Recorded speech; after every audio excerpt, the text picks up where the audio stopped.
basketball season is just around the corner. In 2 weeks, Oklahoma will play Baylor. But the Saturday before that, the men's basketball season opens up with their first of 2 exhibitioners.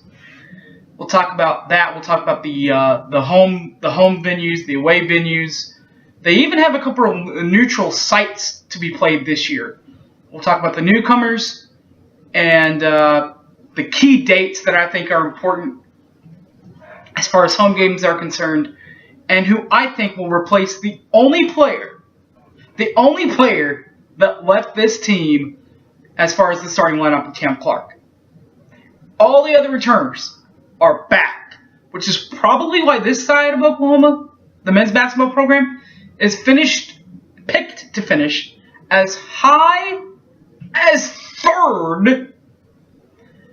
And wow, my key dates, I have one key date in particular highlighted, marked, and targeted. What date might that be? You'll find out. I'll give you a hint. It is senior night, or at least the final home game this year for the Sooners. Find out what I mean next.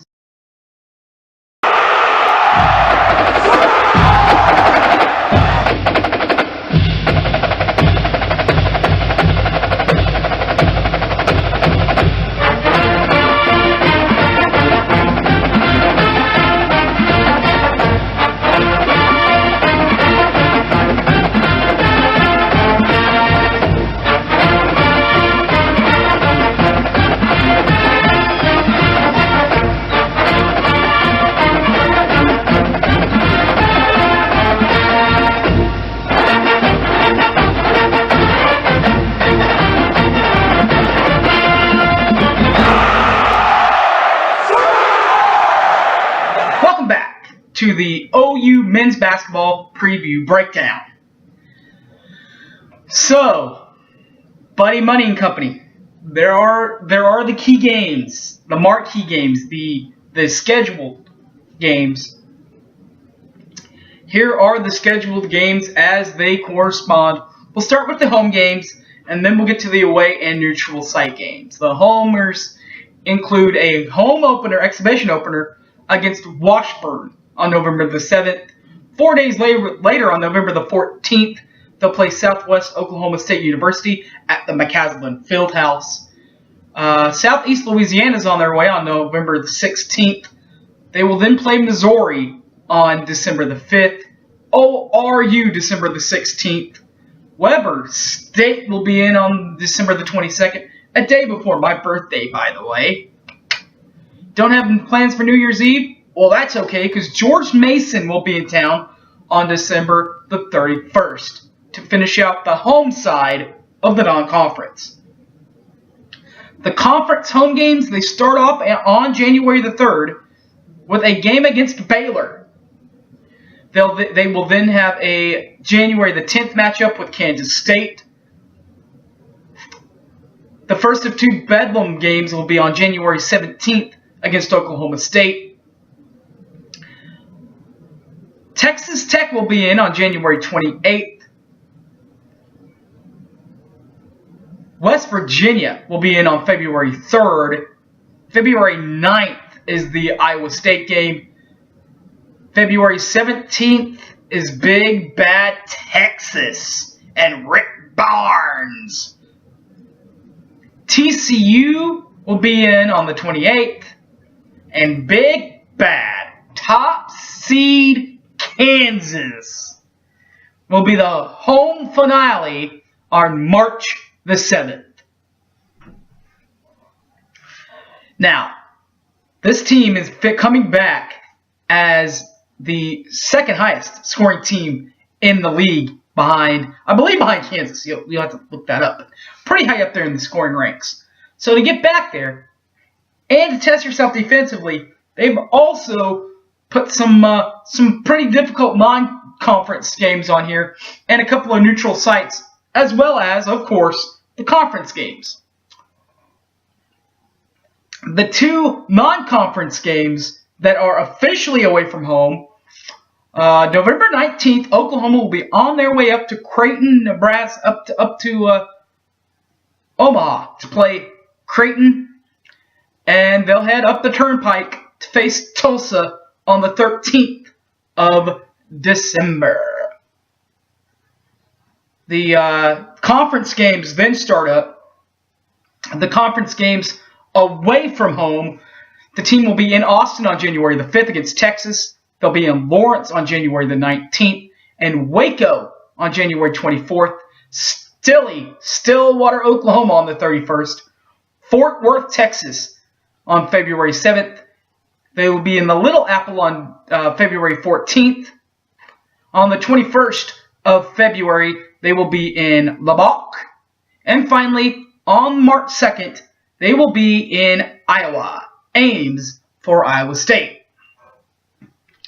That's the roadies. Now, I did say that there are a couple of neutral site games that Oklahoma has been signed up to play with. They will play 3 of them in the Bahamas, and one of them will be played in the Shining Stars of Las Vegas. The ones that will be played in the Bahamas include games against UCLA, Butler, and North Carolina. Those are the teams on Oklahoma's side of the bracket. If they're lucky enough to break that side of the bracket, there are some pretty good teams on the other side of the bracket also. And the MGM Showcase in Las Vegas, Oklahoma is signed up to play Washington in the non-conference. The Sooner Boomers had to make some additions to last year's team with the losing of Cam Clark and Jalon Hornbeak, just to name a few, and they have. With players like number 14, Bola Alada from Murphy, Texas. Deontay Buford from Greenville, South Carolina, number 21. Number 12, Hatim Latin out of Houston, Texas. And Junami McNeese out of Allen, Texas. And a couple of true transfers. Now this guy, number 2, Deline Walker-Vaughn from Ontario, Canada. He is from Iowa Western Community College. So he will be a junior college transfer, and he will be eligible automatically. The other one is from a former D1 school. Lon Kruger's been known to do this. He did this with Ryan Spangler. He helped him out MBI. He didn't do it with Romero Osby, but Osby did transfer in from another university of big power. As will this kid. Is number 35 on your team roster. He is Tashawn Thomas out of Killeen, Texas. Houston transfer as a senior. Now, since Kelvin came in and gave this guy his release, they are really trying to get this guy eligible right away. They've mailed in all their stuff to the NCAA, and they should be hearing something back soon, said Lon Kruger on a radio interview earlier this last week.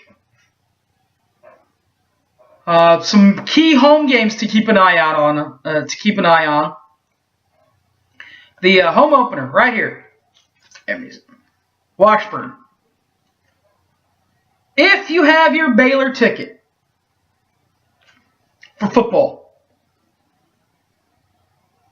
you can get in for $1 into this game in Lloyd Noble. The Friday night before the game against Baylor, go to Lloyd Noble if you're not doing anything else. For $1, you can get in to the arena, but you have to have your football ticket in hand.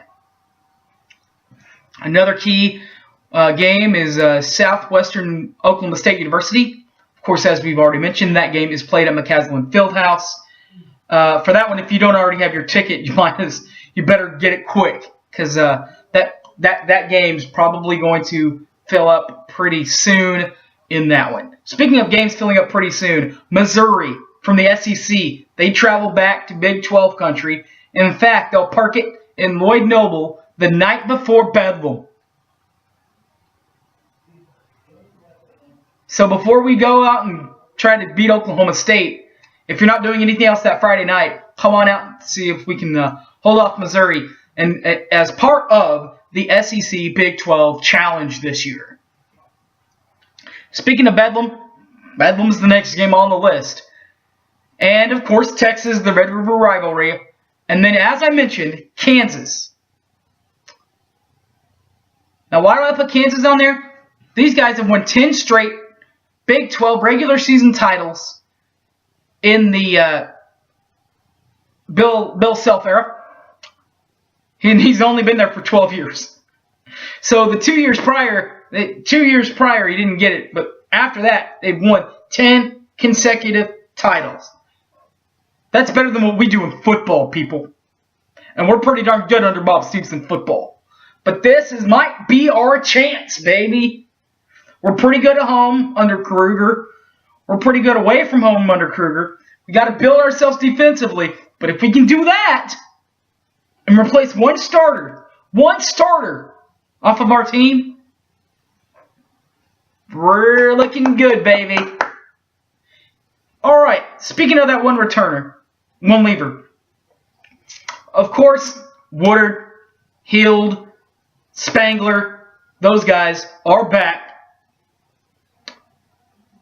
But you got to fill slots. One slot in particular.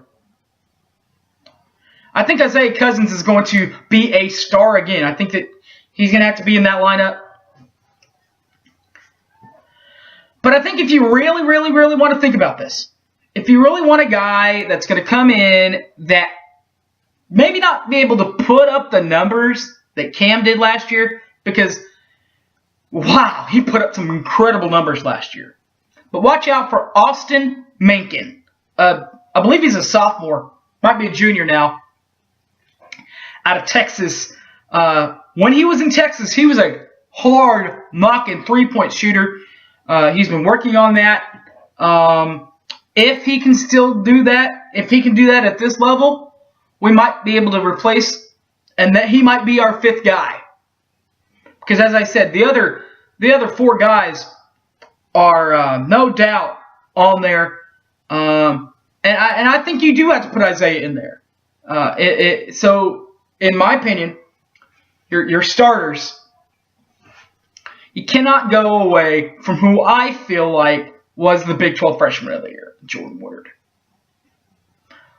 You could say I'm a homer, you could say this, you could say that. He scored a lot of points, he had a lot of assists, and not a lot of people expected him to do what he did last year, but he did it. So, there's that. Of course, Buddy Money's on that list. Buddy is a guy that from last year, people remember was a baller even last year. And this year, got some training done by KD and LeBron. Can't get much bigger than that. And was invited by his own Bahamas team to play on the under-21 men's basketball team, the national team. So,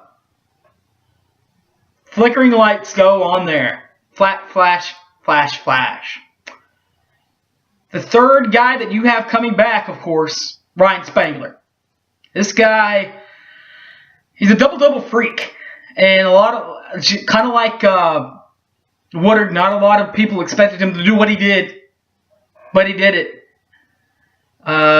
You got two positions there to fill with Jalon leaving and with Cam leaving. And of course, as I said, I think that those two players will be Isaiah Cousins, fellow guard, and the forward slot will be carried down probably by Austin Menken, who can also be on there, in my opinion, kind of a dark horse since he's going to be kind of raw.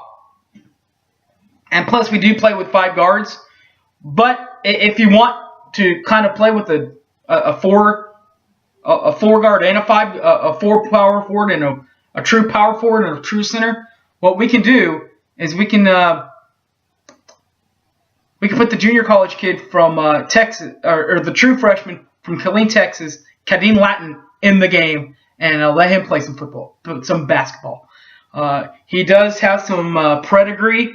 He does have some history, or at least his family does, in big time college basketball and women's basketball. His mom was part of the WNBA championships, a couple of WNBA championships, and a WNCAA championship.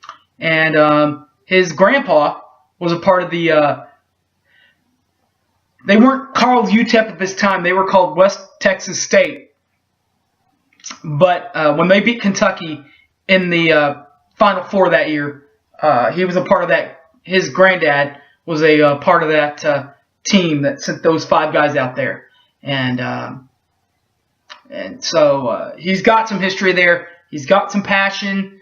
And he's a polite as heck kind of a guy. I mean, he's a yes, sir, no, sir kind of guy. I mean, even at the Sooner Caravan, I told him, and I saw him at the Sooner Caravan, and then I saw him again at the preseason alumni game, and I said, sir, Kaleem, you don't have to call me sir. You can call me Harry, or you can call me whatever you want to call me.